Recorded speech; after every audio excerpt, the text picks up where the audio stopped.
అయితే మీ ప్రతి మూవీకి, ఒక్కొక్క మూవీకి బూతుల రేంజ్ పెరుగుతున్నట్లుంది.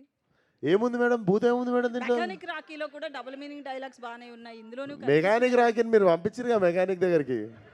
ఇప్పుడు మెకానిక్ రాకీ గురించి ఎందుకు? ఈ లైలా గురించి మాట్లాడదాం. విశ్వక్ గారు, లైలాగా మరి మీడియా ముందుకు ఎప్పుడు కనపడబోతున్నారు విత్ లైలా గెటప్తో? టికెట్ కొనుక్కొని చూడాలి లైలాని.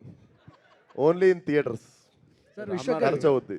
హాయ్ సార్ విశ్వక్ గారు ఇక్కడ అండి sir. Sir Balayya Babu Laila getup చూసిన తర్వాత మీకు ఏమైనా కాంప్లిమెంట్ ఇచ్చారా లైలా గెటప్లో? ఇంటికి జాగ్రత్తగా వెళ్ళు, ఒక్కడికి తిరక్కు అన్నారు. సార్ ఇంకొకటి మేకప్ మ్యాన్ మీకు మేకప్ వేసిన తర్వాత మీరు బయటకు వచ్చాక మీకు ఒక కాంప్లిమెంట్ ఏదో ఇచ్చారంటగా ఆ గెటప్ మీద? ఎవరు? మీ మేకప్ మ్యాన్ ఆ, ఆ. ఆ గెటప్ వేసిన తర్వాత బయటకు వచ్చాక మా మేకప్ మ్యాను. మీకు కాంప్లిమెంట్ ఏదో మంచిది ఇచ్చాడు. మీకెవరు చెప్పారు అది? నాకు జస్ట్ ఇన్ఫర్మేషన్. ఎవరు చెప్పారు? నాకు తెలియని మ్యాటర్ నీకెవరు చెప్పారు? అంటే మీకేదో కాంప్లిమెంట్ ఇచ్చారంటగా ఈ గెటప్లో బాగున్నారని సంథింగ్. బాగున్నా అని చెప్పారు, అదే కాంప్లిమెంట్.